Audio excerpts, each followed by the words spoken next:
De ce mardi 8 mai, le renforcement des relations commerciales entre le Sénégal et la Grande-Bretagne. Dakar et Londres signent un protocole d'accord dans ce sens.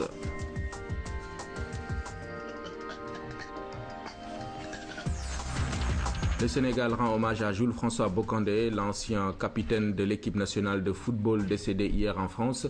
Ibrahima Mboup nous rappellera le parcours d'un homme qui a contribué au rayonnement du football sénégalais. Le Sénégal et la Grande-Bretagne vont donc renforcer leurs échanges commerciaux. Le ministre du Commerce, Matassi Diallo, et son homologue britannique, Henry Bellingham, ont signé un accord dans ce sens. C'est à l'issue de la visite d'une forte délégation britannique chez nous. Voici les explications de Arandao. La Grande-Bretagne, second plus grand exportateur de services commerciaux, s'est dit séduite par le Sénégal. Un pays pas très riche en ressources mais qui se défend bien en matière de croissance. Le Sénégal attire parce qu'il a également fini de confirmer sa stabilité économique. Tout ceci lui confère un environnement des affaires favorable. La Grande-Bretagne de matérialiser ses ambitions par ce protocole d'accord. L'échange dans le monde des affaires doit être à double sens. Il faut créer des activités commerciales, mais aussi chercher à réduire la pauvreté en investissant au Sénégal. Nous avons des projets dans le domaine des énergies renouvelables. Il y a pas mal de nos entreprises qui ne veulent pas que seulement vendre des produits au Sénégal, mais aussi investir dans ce pays. Les échanges commerciaux entre les deux pays se chiffrent à 800 milliards d'euros. Une somme certes importante, mais la Grande-Bretagne compte bien la doubler. Pour le Sénégal, la 7e puissance économique mondiale est à bien des égards un partenaire privilégié. Le Royaume-Uni a des ressources minérales considérables. La Grande-Bretagne dispose des potentialités importantes dans les domaines des technologies, de l'information et de la communication, de la biotechnologie, de l'aéronautique, de la défense et des énergies renouvelables. Londres demeure la plus grande place du marché financier européen, à égalité avec New York. La Grande-Bretagne s'est engagée dans une dynamique de réorientation de son économie vers les échanges commerciaux. Les régions en pleine croissance comme le Sénégal constituent pour elle des terrains de prédilection. Nous parlons de cette conférence sous-régionale sur le renforcement des systèmes de protection de l'enfant. Les participants réfléchissent depuis hier sur le thème « Pratiques prometteuses, leçons apprises et voies à suivre ». Le compte-rendu de la cérémonie d'ouverture avec Pape Bouna Thiaw. Plus de 36 pays sont représentés à cette conférence, première du genre dans la sous-région. Les participants sont des experts et des techniciens de l'enfance. Pendant 2 jours, ils vont réfléchir sur les stratégies à mettre en œuvre pour soutenir les initiatives nationales visant à améliorer la situation de l'enfant en Afrique subsaharienne. Les systèmes de protection de l'enfance sont fondés sur la reconnaissance que des petits projets axés sur un groupe restreint d'enfants à haut risque ne suffisent plus. Comme vous le savez, cela est ressorti nettement de notamment l'étude des Nations Unies sur la violence à l'égard des enfants et aussi sur les différentes politiques des agences des Nations Unies dans ce domaine. Le développement des systèmes de protection de l'enfance exige de nouveaux partenariats et non plus un agenda spécifique à chaque agence. Malgré les efforts consentis par les pays, une attention particulière devrait être accordée à la situation des enfants en Afrique.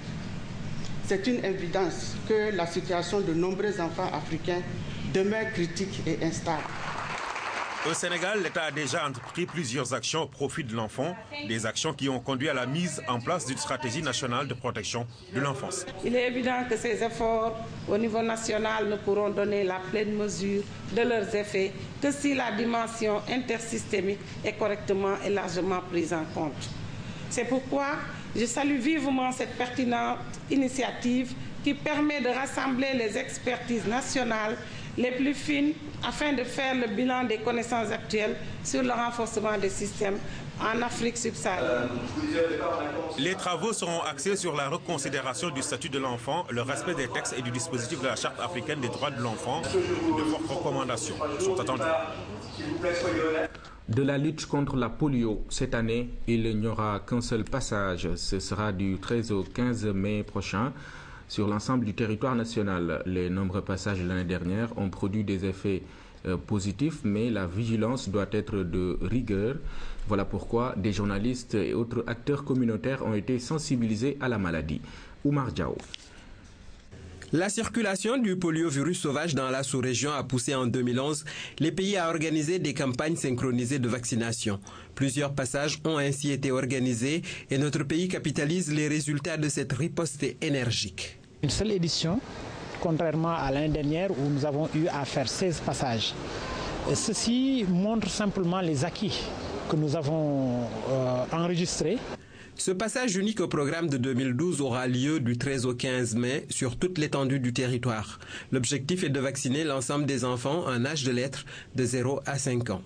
En tant que relais, les journalistes ont été sensibilisés, une fois encore, sur la problématique de ces JNV et les enjeux sanitaires qu'elles comportent. Les journalistes étant des relais privilégiés pour la dissémination de l'information, alors nous avons eu à leur donner tous ces arguments, toute l'information sur le déroulement de la campagne pour qu'ils puissent relayer l'information, donc sensibiliser les familles. En plus des journalistes, des acteurs de santé communautaire, des notables et des imams ont été ciblés. Si l'homme n'est pas valide, on ne peut pas aller au développement. C'est pour cela que nous, en tant que dirigeants, en tant que leader d'opinion, on doit faire notre participation. Les parents doivent prendre conscience de la gravité de la maladie et en tout cas faciliter aux vaccinateurs d'accéder donc à leur maison. Ces journées nationales de vaccination contre la poliomyélite constituent une belle opportunité de vacciner tous les enfants contre une maladie redoutable, un mal sournois et rampant qui, s'il frappe, fait ramper à vie. Une association nigériane, elle s'appelle African Voice in the Wilderness International. Elle poursuit ses actes caritatifs. C'est une initiative qui fait suite à une première donation à l'hôpital général de Grand Yoff. Les pasteurs qui ont remis des vivres insistent sur la solidarité et souhaitent établir un lien social avec donc les familles sénégalaises. Voici les détails et explications avec Mam Diarandiaï. Au-delà du prêche religieux, les représentants de la communauté nigériane souhaitent soutenir les personnes sans ressources. Well, I'm happy that we are here today as a family. Il ne nous a pas regardé comme étant des handicapés. Il nous a regardé en tant que des frères et des sœurs. Il dit qu'il veut encore tisser une relation d'amitié entre vous et lui. Et comme ça, ils vont continuer à venir vous voir. Your problems will be our problems. Vos problèmes seront leurs miens. You can call on us at any time. Vous pouvez les appeler à toute heure. L'association ne compte pas s'arrêter en si bon chemin. D'autres actions en faveur de ces démunis sont prévues. Cette solidarité qui vient d'être nouée doit être perpétuelle et il est important de garder les contacts pour préparer le prochain retour ici en terre sénégalaise. Leur handicap ne leur permettant pas de subvenir à leurs besoins, ces personnes saluent ce geste de générosité. Ils ont fait une délégation pour nous aider au nom de Dieu. Malheureusement, nous surmontons des difficultés tous les jours. On s'occupe de l'école, de la nourriture ou bien des factures d'eau. On ne fait que mendier par dépit. Donc on remercie beaucoup cette association pour toutes ces bonnes choses. Cet acte citoyen démontre que la solidarité n'a ni de religion ni de frontières. Elle participe seulement à l'amélioration de la vie des personnes en difficulté. Direction la France, où le nouveau président François Hollande aura une semaine très chargée. Il annonce déjà la nomination de son Premier ministre le 15 mai prochain.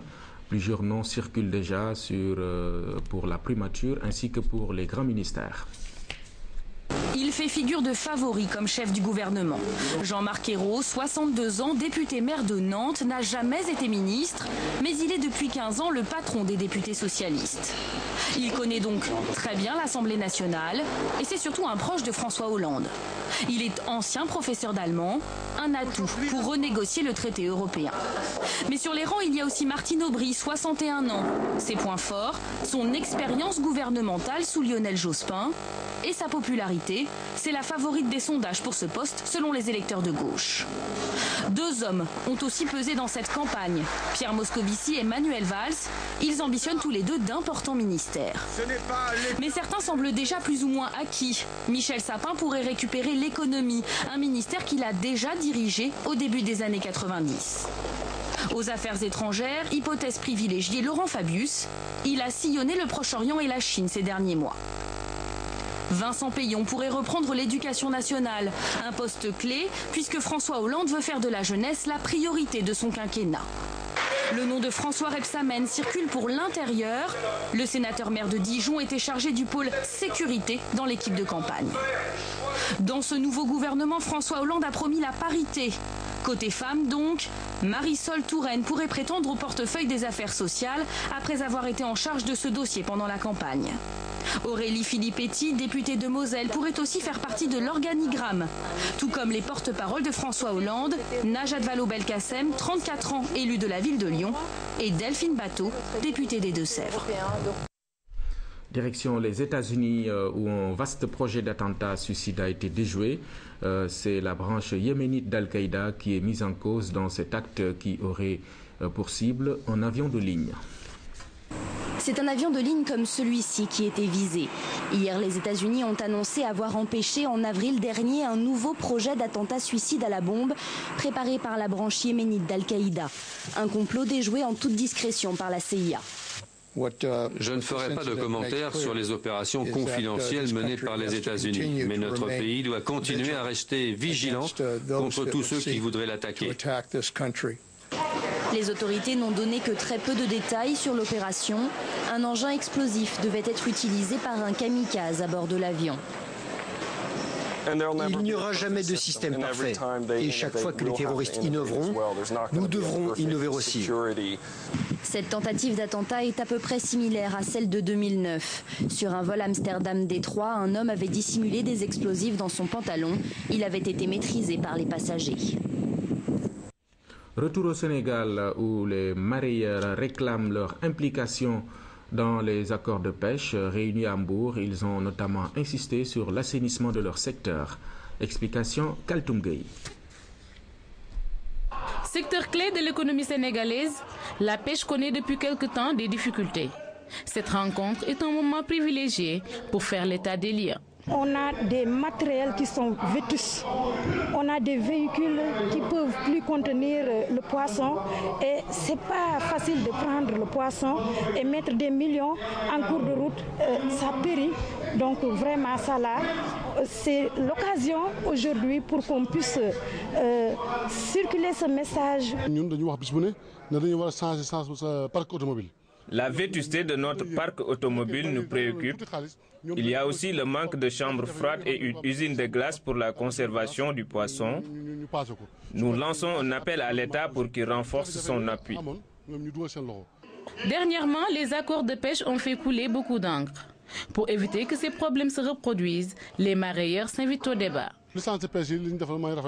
Puisqu'ils ont arrêté les licences de pêche parce qu'ils savent que c'est un handicap pour nous, on ne peut qu'applaudir. Par ailleurs, nous réitérons notre souhait de participer à toutes les tables de négociation. Faudrait-il le rappeler, nous avons notre mot à dire.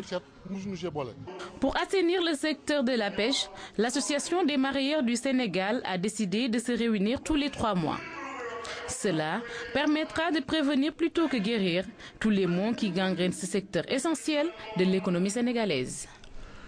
Remise des équipements de ménage et de moulins à céréales aux femmes de Saoméré 2, c'est dans la communauté rurale de Darou Khoudoss.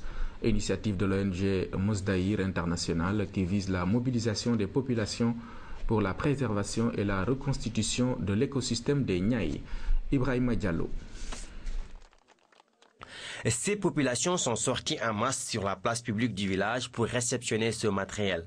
Un moulin à céréales pour alléger les travaux ménagers des femmes et près d'une centaine de foyers améliorés pour diminuer la pression sur l'exploitation du bois. Dieu merci, ce matériel vient en son heure, car nous avons déjà bénéficié d'une formation en vue d'une gestion durable de ce moulin. Aujourd'hui, le village de Sao-Mekhe 2 est là tous réunis, très contents vraiment de recevoir tout ce matériel qui a été amené par Mousdaïr International.